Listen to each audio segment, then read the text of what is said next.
So in regards to the whole Ned Nwoko and also Regina Daniels update, Regina Daniels divorce saga, the whole quarrel that blew up on social media yesterday when some bystanders recorded the incidents in front of their house, Ned Nwoko have finally broke his silence. Now, we'll be watching a series of video on what he said and some of the evidence that he brought up. But then let's put this on the screens. Ned Nwoko posted that 5 hours ago that Regina's unprovoked carnage and rampage in my house and in my absence. So here is Senator Prince Ned Nwoko trying to explain what really did happen and trying to say that he is not the violent one here. It reads, Regina was not always like this. Her current battle with drugs and alcohol abuse is the root of our problem. She must continue her rehabilitation program or I fear for her life and safety. Now she has moved to a place where she will have unrestricted access to drugs. I have other wives, and none will ever accuse me of violence. Regina is the violent one here, slapping and hitting 3 staff in the past 48 hours and destroying properties, including cars and windows for no just cause. The truth is, I've set a clear condition for her to accept rehab in Asokoro or outside Nigeria, especially Jordan, where she will not have access to these drugs. A clear-headed Regina will have taken Moon to the hospital, but instead she even threatened to kill our resident nurse for exposing her drugs abuse. While I took Moon to the hospital, a scene of chaos unfolded at home, orchestrated by Sammy, Regina Daniels' main drug supplier. Another known supplier of drugs to Regina Daniels is the tiny evil devil we call Anne. Anne here, the people are saying that they are referring to Annie Adibia, Two-Face ex-wife. We'll be talking about that later. So, in aid of this, Regina Daniels' husband Ned Nwoko also posted a video to that effect to show the extent of damages that Regina Daniels did yesterday and the past 48 hours to support his claim. So let's watch this particular video. When we come back, we'll listen to more of these updates.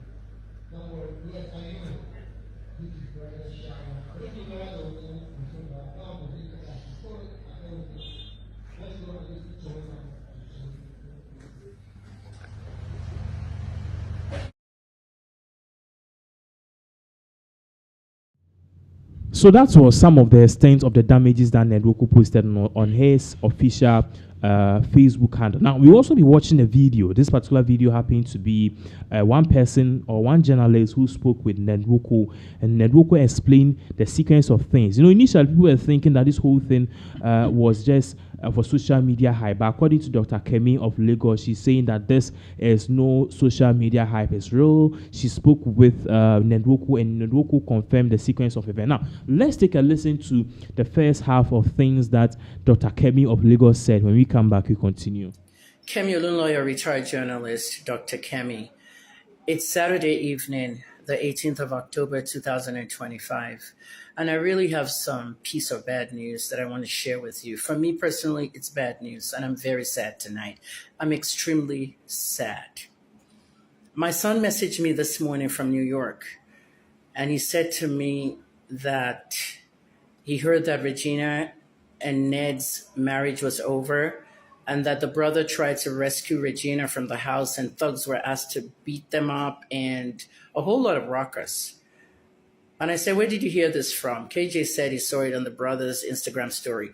Now, most of you don't know Regina Daniels' brothers' names or even know them like you know Regina, okay? But we got to meet the whole family in Abuja in 2021. We made friends with everybody. We followed everybody on Instagram. I met the extended family, all Ned's wife, all the children. And like I said, we spent time with them. We're family friends. There's nothing I want to ask Ned that he won't tell me. So being a PR specialist now and retired as a journalist and pharmacist, I decided to message Ned immediately on WhatsApp. And I said, Ned, we just saw this. What's going on? Please talk to me. Ned started chatting me, and then eventually he picked up the phone and called me. I spoke to Prince Ned Nwoko for 30 minutes on the phone. And on this phone call, it kind of was like an interview.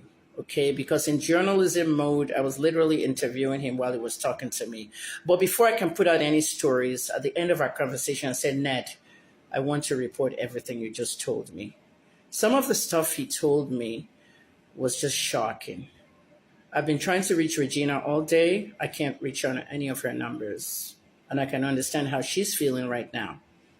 But you have to hear both sides of the stories, right? But sometimes when you're investigating something, investigative journalism requires just going into the story, defending media freedom, and finding out the truth. You don't have to interview anyone at all.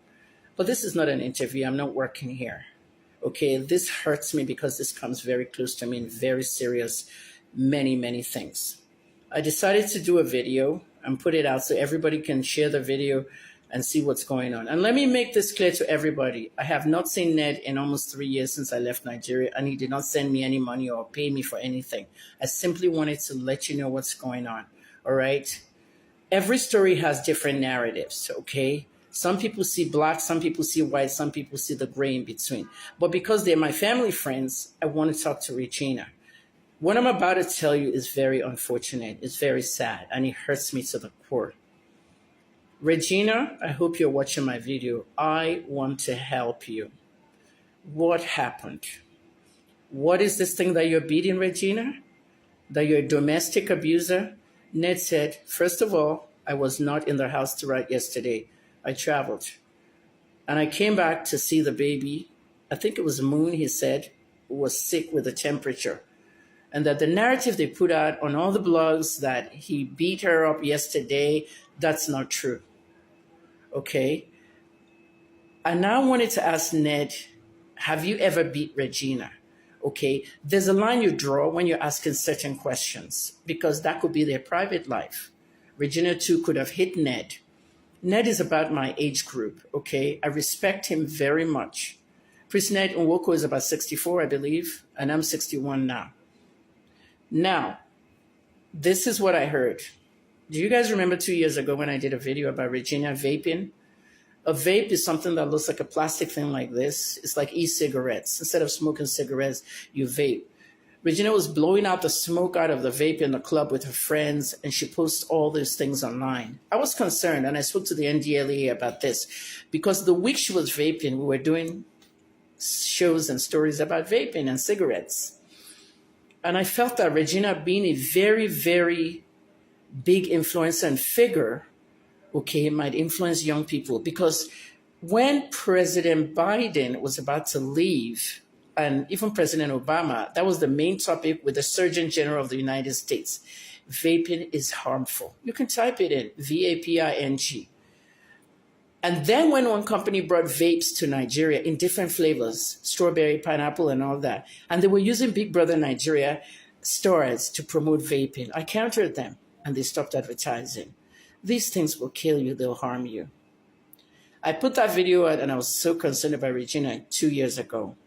2 years later, Ned told me Regina has a huge substance abuse problem. In other words, she's been using drugs. For the past 8 months, he listed the drugs that she's getting treated for at a rehabilitation center, and that she is coming in and out of rehab. In other words, relapsing. It works this time, it doesn't work again. Some of these drugs are so powerful, they take over you. I went through this with Whitney. Everyone knows that Whitney Houston was my friend. Everyone saw what I went through with Whitney. Maybe some of you in Nigeria don't. You see all the pictures of me and Whitney.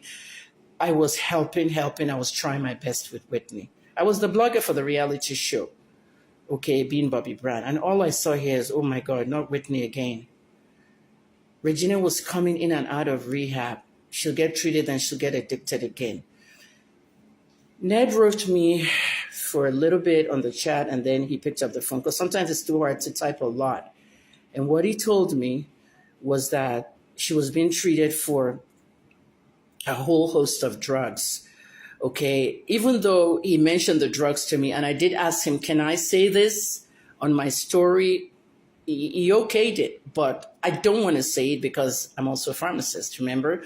Yeah, I'm a retired pharmacist of 37 years. Confidentiality clauses, okay? Nobody needs to know what the drugs are. Okay, I can tell you one starts with a C.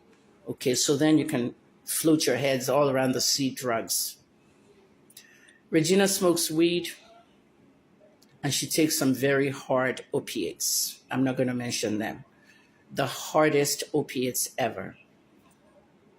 These drugs that... Hi, everybody. It's Dr. Kemi Olunloyo, and the time right now in Nigeria is 9:39. I'm looking at your time compared to my time.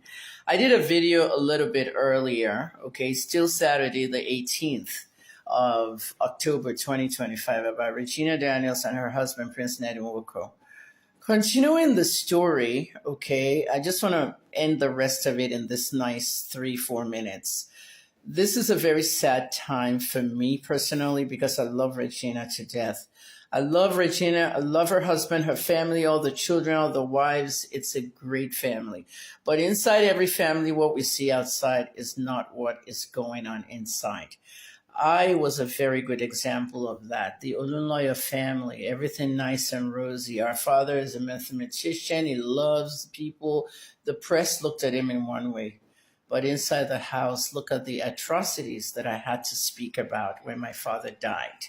I didn't attend his funeral. I went through a lot in my life. So we all have our stories. But in this one, Ned and Regina are battling a serious problem. Regina has a substance abuse impairment problem. She went on a rampage yesterday when her brothers posted on social media that they were going to attack Ned Nwoko. They wrote some inflammatory stuff that looked like threats that could even get them arrested on social media. This was what my son sent to me from New York, because my son met Regina's brothers while we were in Abmse. We spent 10 days there, and they became friends. One of them is a music artist. So everybody knew everybody's Instagram. Well, so my son saw the post and sent it to me, and it looked very, very inflammatory and threatening. So they went to Regina's house, and brothers have a right to protect their sisters, So when they got in there, the people fighting them with the security at the gate, they wouldn't let them in. They actually came to attack Ned, and Ned was in Warri. He was out of town. That's what he told me. So imagine that video is going out all over the place saying Ned and Regina were fighting, but he wasn't even there. And those were not thugs. I said, are they thugs? They said, you hired thugs. He said, they're not thugs. They're my security men. They follow me everywhere. They also follow Regina. So you can see something and another narrative is pulled. And I still feel that the Nigerian media should have called Ned. Okay, considering they post a lot about him, Regina, the love life, everything. But everybody's quiet. You see how it works in Nigeria? They'll keep quiet and let the bad, wrong narrative go out there. And that's where I'm different. I called Ned. I even said to my son, should I call Ned? Okay, and that's where I cut off the thing. The next thing my son said was, yeah, you should. And when I called him, we talked for like 30, 40 minutes, and we chatted a lot. And I just finished that chat. I'm giving you live time now. Okay, 9:43 in Nigeria, your time. So he continued to tell me that when he came home from Warri, that Regina slapped 2 of the nannies. She also slapped the driver. She went on a rampage. She broke windows. She broke the windscreen of the Ferrari. Oh, gosh. Ned sent me the video of the Ferrari. I don't want to post it. Okay, but I will post it. I know you want to see it. Okay, it's not Nollywood. It's not a film. It's not a prank. It's really a disastrous thing. So she damaged the cars, a bunch of cars. I know they have a white Lamborghini as well, and a Bentley. But he showed me the Ferrari one. I have the video. It'll be at the end of this video. This is what drugs do to you. And he told me that she's been impaired on 4 different drugs and alcohol. That video I did of Regina vaping, I was a little scared. I didn't want that life for her. Ned said she allows Regina to hang out with her friends. She goes out to the club. He even said glam night. every Sunday, glam night, Sunday night, glam night, they dress up, they make up. But Regina, you are a wife and mother now. Okay. This is what I've been saying about all the people who are married, young people who are married. I don't care if you're married to a 90-year-old man or your age mate. Once you guys are married, I'm 61, I've never been married. I've told you my own story. Once you're married and your husband's house, you can't hang out with your friends anymore. Okay, you have to respect your marriage. Okay, that's what I was saying about Priscilla and Yolu are going everywhere to see Priscilla and the baby and this one. Everybody should stay on their lane. Okay, if you look at Davido and Chioma, anytime Davido is going to the club and takes Chioma to the club, Chioma has a nanny watching her kids at home, but she's with Davido. You don't see Chioma with her friends clubbing together. Very rarely, you know? So at the end of the day, I'm praying for you, Gina, wherever you are. Call me. Regina, you can call me. I'm here to talk to you. Okay? I'm like your mom. Okay? You can call me anytime you want, even 3 in the morning, whatever the time it is where I am, you are. Just pick up the phone and call me. I want to talk to you. You need to get help. Oh, I'm just devastated. It's like you know, everybody introducing this young lady to drugs and stuff, and it's just like Whitney all over again, you know? My brother introduced her to drugs, Whitney. I feel really bad because it kind of, anytime any of my good friends or someone I know daily gets to be like this, it makes my work just go down the drain. I'm very sad. I'm praying for you, Regina. Don't forget, you can call me anytime you want. And also Ned, okay, stay strong. Ned Nwoko has a lot of wives and a lot of children. And, you know, I don't want to offend anybody. Regina is his favorite. And he told me that I have spent a lot of money on Regina. And I told her that if this drug issue doesn't go, I'm not going to spend any money. You need to, I don't know, I'm lost of words. Literally what Ned said was she has been in and out of rehab and she's relapsing. You know, bad company, friends, a sister, a brother, whatever the case is. If any of you guys are watching and you want to talk to me, call me. You all have my number. I met all of you in Abuja. Okay, the most important thing is to get Regina better and off these drugs. I'm very assertive about that. Okay, she has 2 small children to take care of. Okay, let's stop this wickedness. Drugs are a demon. They capture you and they trap you for a long time. Regina has children to raise. We need to do something. Thanks for listening. He said he will release a statement tomorrow on Monday, I think. So let's just see how everything goes. You know, the last time I spoke to Ned on the chat was I was asking him where exactly is Regina right now. He hasn't responded yet. But I just wanted you guys to know what's going on. Okay? Thanks.